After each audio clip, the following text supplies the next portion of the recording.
नमस्कार, सत्यहिंदी.com में आपका स्वागत है। एक नजर अब तक की सुर्खियों पर। उत्तर प्रदेश में विधानसभा चुनाव के लिए चौथे चरण का मतदान बुधवार को हो रहा है। इस चरण में 59 सीटों पर वोट डाले जा रहे हैं। जिन जिलों में वोटिंग हो रही है उनमें पीलीभीत, खीरी, सीतापुर, हरदोई, उन्नाव, लखनऊ, रायबरेली, बांदा और फतेहपुर शामिल है। 9 बजे तक 9.10% लोग वोट डाल चुके थे। 2017 के विधानसभा चुनाव में बीजेपी को इन 59 सीटों में से 51 सीटों पर जीत मिली थी, जबकि सपा के खाते में 4 और बीएसपी के खाते में 3 सीटें गई थीं। एक सीट पर बीजेपी की सहयोगी अपना दल एस को जीत मिली थी। बीएसपी प्रमुख मायावती ने लखनऊ के नगर निगम के नर्सरी स्कूल में बने पोलिंग बूथ में वोट डाला। प्रवर्तन निदेशालय यानी ईडी ने डी कंपनी से जुड़े मनी लॉन्ड्रिंग के एक मामले में कार्रवाई शुरू कर दी। ईडी ने बुधवार सुबह महाराष्ट्र सरकार में मंत्री और एनसीपी के बड़े नेता नवाब मलिक को हिरासत में लेकर पूछताछ की। ईडी के अधिकारी बुधवार तड़के नवाब मलिक के घर पर पहुंचे और उनसे फौरन डी कंपनी से जुड़े मनी लॉन्ड्रिंग के मामले में जांच में जुड़ने के लिए कहा। इसके बाद ईडी के अधिकारी नवाब मलिक को अपने साथ अपने दफ्तर लेकर चले गए, जहां भी उनसे घंटे भर तक पूछताछ की गई। सूत्रों का कहना है कि एक सप्ताह पहले ईडी ने मुंबई के अलग अलग ठिकानों पर डी कंपनी से जुड़े मनी लॉन्ड्रिंग के एक मामले में छापेमारी की थी। ईडी ने छापेमारी अंडरवर्ल्ड डॉन दाऊद इब्राहिम की बहन हसीना पारकर के घर पर भी की थी एवं कुछ दस्तावेज भी बरामद किए थे।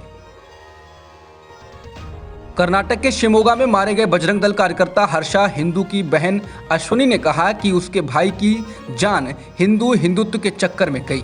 हर्षा की बहन ने कहा कि मैं सभी पेरेंट्स से अनुरोध करती हूं कि अपने बच्चों को बेहतर नागरिक बनाएं। हर्षा ने हिंदू मुस्लिम सभी से शांति की मार्मिक अपील की। बजरंग दल कार्यकर्ता की बहन ने हिंदू मुस्लिम सभी से शांति की मार्मिक अपील की। हालांकि इस वीडियो बयान को मुख्यधारा का मीडिया नहीं दिखा रहा है, लेकिन कन्नड़ के क्षेत्रीय चैनलों पर वीडियो की धूम मच गई है। बिजली विभाग के कर्मचारियों की 3 दिवसीय हड़ताल के कारण चंडीगढ़ के कई हिस्सों में 36 घंटे से बिजली नहीं है, जिसके कारण लोगों को काफ़ी परेशानी हो रही है। इसके कारण पानी की किल्लत का सामना भी करना पड़ रहा है और सोमवार शाम से हज़ारों घरों में बिजली पानी की आपूर्ति ठप हो गई है। यहाँ तक कि कई शहरों के इलाकों में ट्रैफिक लाइटें तक काम नहीं कर रही हैं। इतना ही नहीं, बिजली नहीं होने के चलते सरकारी अस्पतालों ने सर्जरियों को भी रोक दिया है। बता दें कि बिजली कर्मचारी चंडीगढ़ में बिजली वितरण का निजीकरण करने के फैसले को लेकर हड़ताल कर रहे हैं। अमेरिकी राष्ट्रपति जो बाइडेन ने मंगलवार को रूस के खिलाफ नए प्रतिबंधों की घोषणा की और पूर्वी यूक्रेन में राष्ट्रपति व्लादिमीर पुतिन के कदमों को रूसी आक्रमण की शुरुआत बताया। यूक्रेन में रूस की कार्रवाई के बाद अमेरिका के राष्ट्रपति जो बाइडेन ने देश को संबोधित किया। इस दौरान बाइडेन ने प्रतिबंधों का ऐलान करते हुए कहा कि अब तक रूस को पश्चिमी देशों से मिलने वाली आर्थिक सहायता आगे नहीं मिल सकेगी। साथ ही 2 रूसी बैंकों पर भी प्रतिबंध लगा दिए। यूक्रेन के विदेश मंत्री दिमित्रो कुलेबा ने रूस के खिलाफ अमेरिकी प्रतिबंधों की सराहना करते हुए इसे पहला अहम और मजबूत कदम बताया। उन्होंने अमेरिकी राष्ट्रपति जो बाइडेन के साथ बैठक के बाद एक न्यूज़ चैनल को दिए साक्षात्कार में कहा कि अमेरिका ने और अधिक हथियार की सहायता का भी वादा किया है। हालांकि उन्होंने ये भी कहा कि यूक्रेन अपनी जमीन पर अमेरिकी सैनिकों को भेजने और स्थिति को नियंत्रित करने की अभी मांग नहीं कर रहा है।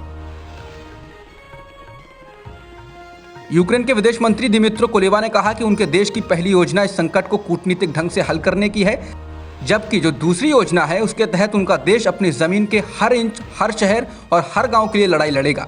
कुलेबा इस मामले को लेकर लगातार अमेरिकी विदेश मंत्री एंटनी ब्लिंकन के संपर्क में हैं। कुलेबा ने यूक्रेन पर कड़े प्रतिबंध लगाने की मांग भी की थी। बता दें कि रूस के द्वारा अलगाववादी इलाकों लुहांस्क और दोनेत्स्क को आज़ाद देश की मान्यता देने के बाद ये संकट काफ़ी बड़ा हो गया है। कनाडा ने रूस पर आर्थिक प्रतिबंध लगा दिए हैं और अमेरिका ने भी इन नए देशों के साथ निवेश व व्यापार न करने का फैसला किया है।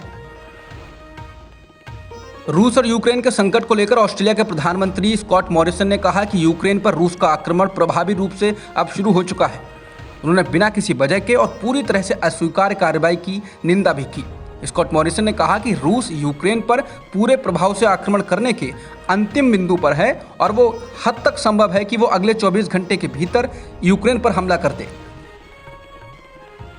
यूक्रेन संकट पर हलचल तेज हो गई है। रूसी संसद के ऊपरी सदन ने मंगलवार को राष्ट्रपति व्लादिमीर पुतिन को यूक्रेन में अलगाववादियों का समर्थन करने के लिए देश के बाहर रूसी सेना का उपयोग करने की अनुमति दे दी। इस फैसले का कुल 153 रूसी सीनेटरों ने समर्थन किया। किसी ने भी ना तो विरोध में वोट दिया और ना ही वोटिंग से परहेज किया। चैम्बर के स्पीकर ने कहा कि पुतिन ने यूक्रेन के 2 पूर्वी क्षेत्रों को औपचारिक रूप से मान्यता देने के बाद सांसदों से विदेश में रूस के सशस्त्र बलों का इस्तेमाल करने की अनुमति मांगी थी। बता दें कि रूस की संसद ने ही सबसे पहली बार राष्ट्रपति पुतिन से कहा था कि पूर्वी यूक्रेन के दोनों क्षेत्रों को मान्यता देने का प्रस्ताव लाएं। अब तक की खबरों में इतना ही। बाकी खबरों के लिए बने रहिए सत्यहिंदी.com के साथ। सत्य हिंदी का ऐप डाउनलोड करें गूगल प्ले स्टोर पर।